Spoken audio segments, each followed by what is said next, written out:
मैं डॉक्टर जावेद, आपने नाम लिया, मैं हिंदुस्तान का एक प्राउड मुस्लिम हूँ और मुझे शुक्र है कि बाबा साहब अम्बेडकर ने और हमारे पूर्वजों ने एक बेहतरीन तोहफा दिया है और वो तोहफा है कॉन्स्टिट्यूशन ऑफ इंडिया, जिसके वजह से आज हम अपने आप को महसूस समझते हैं, महफूज समझते हैं। लेकिन जो ये मौजूदा सरकार पिछले 10 सालों से चल रही है, हमारे साथियों के साथ जो अन्याय हो रहा है वो बर्दाश्त के काबिल नहीं है।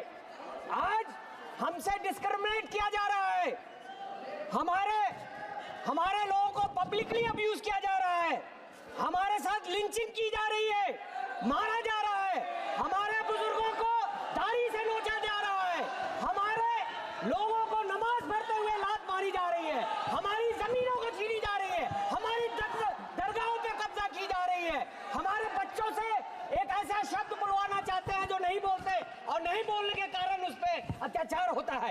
ये आज का हिंदुस्तान है इनके सामने, इनके चलाते हुए, जिसका हम विरोध करते हैं।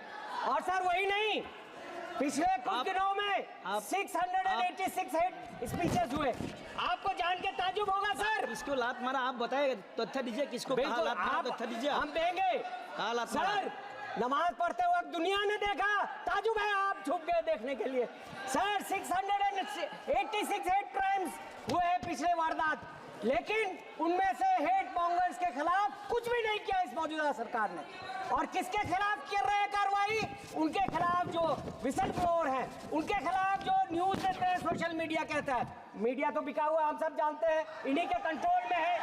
लेकिन और वही नहीं, हमारे ट्राइबल्स के खिलाफ उनकी जमीनें, उनकी फॉरेस्ट छीनी जा रही हैं। 10,000 से ज्यादा केसेस दिए गए उनके। सर हमारे 2011 के सेंसस, 2011 के सेंसस के हिसाब से 12.2% मुसलमानों की आबादी है। और आपको जान के ताजुब होगा कि 54 मिनिस्ट्रीज में 11,131 ऑफिसर्स में मुसलमान सिर्फ 171 है, जिसका परसेंट 1.6 है। यहाँ हमको जो हमारे हिसाब से मिलना चाहिए वो नहीं मिलता। लेकिन अगर जेलों में आप तादाद देखेंगे तो मुसलमानों की तादाद 31 है, उसमें ज्यादातर इंडर ट्रायल है जिनको जबरदस्ती भरा गया है। हमारे स्टूडेंट्स को, हमारे एक्टिविस्ट को इनको निकालना होगा। पिछले 10 सालों में हमने देखा, पहले राइट्स हुआ करते थे, ये अब राइट्स मैन्युफैक्चर करते हैं, लोग बुला के भेजते हैं। और अब संभल में हमने देखा, जब लोग नहीं मिल रहे तो प्रशासन ने गोली चलवाई। हम ये बर्दाश्त नहीं करेंगे। हम ये नहीं जानते कि ये कब समझेंगे कि संविधान सबके लिए है। ये संविधान हम सबके लिए बराबर है। सबसे अफसोस की बात है कि आर्टिकल 26, आर्टिकल 15 में हमें अपने जगहों का हमें इजाज़त दे देता है, हमें अपने जो इदारे हैं उसको चलाने का इजाज़त देता है। लेकिन ये वक्फ अमेंडमेंट बिल लाके ये चाहते हैं कि बैक डोर से हमारी ज़मीनें छीन लें। हमारी जो प्रॉपर्टीज़ हैं, जो हमारे पूर्वजों ने दान किया, गरीबों के लिए, मिस्किनों के लिए, बेवाओं के लिए, जरूरतमंदों के लिए, उसको सब छीनना चाहते हैं। और इनकी एजेंसीज बोलती है कि हम जहाँ चाहेंगे उसको वक्त मिल देंगे।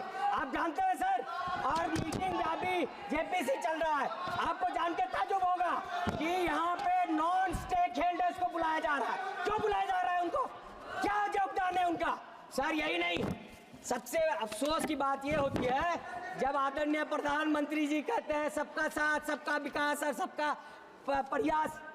किशनगंज सर सबसे डिप्राइव्ड एरिया है हिंदुस्तान का।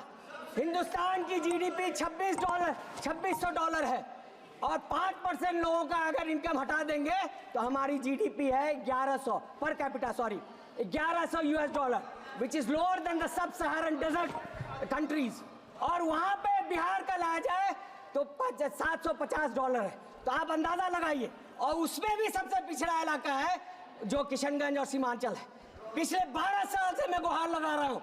आदरणीय मंत्री एजुकेशन जी, होम मिनिस्टर अमित शाह जी के पीछे बैठे हैं, पूछिए उनसे कितना दर्जनों बार हमने गुहार लगाई। जो यूपीए सरकार ने, मनमोहन सिंह जी ने, सोनिया गांधी जी ने तोहफा दिया, आप उसमें अभी तक क्यों फंड नहीं दे रहे? धन्यवाद जी। क्यों कहते हैं कि हमारा अभिजीत गंगोपाध्याय जी, आप चाहते हैं कि सिर्फ हम मजदूरी करें? अभिजीत गंगोपाध्याय जी चाहते हैं कि हमें तालीम मिले? आप समाप्त कीजिए। क्या आप नहीं चाहते कि हिंदुस्तान के ग्रोथ में हमारा? अभिजीत गंगोपाध्याय जी।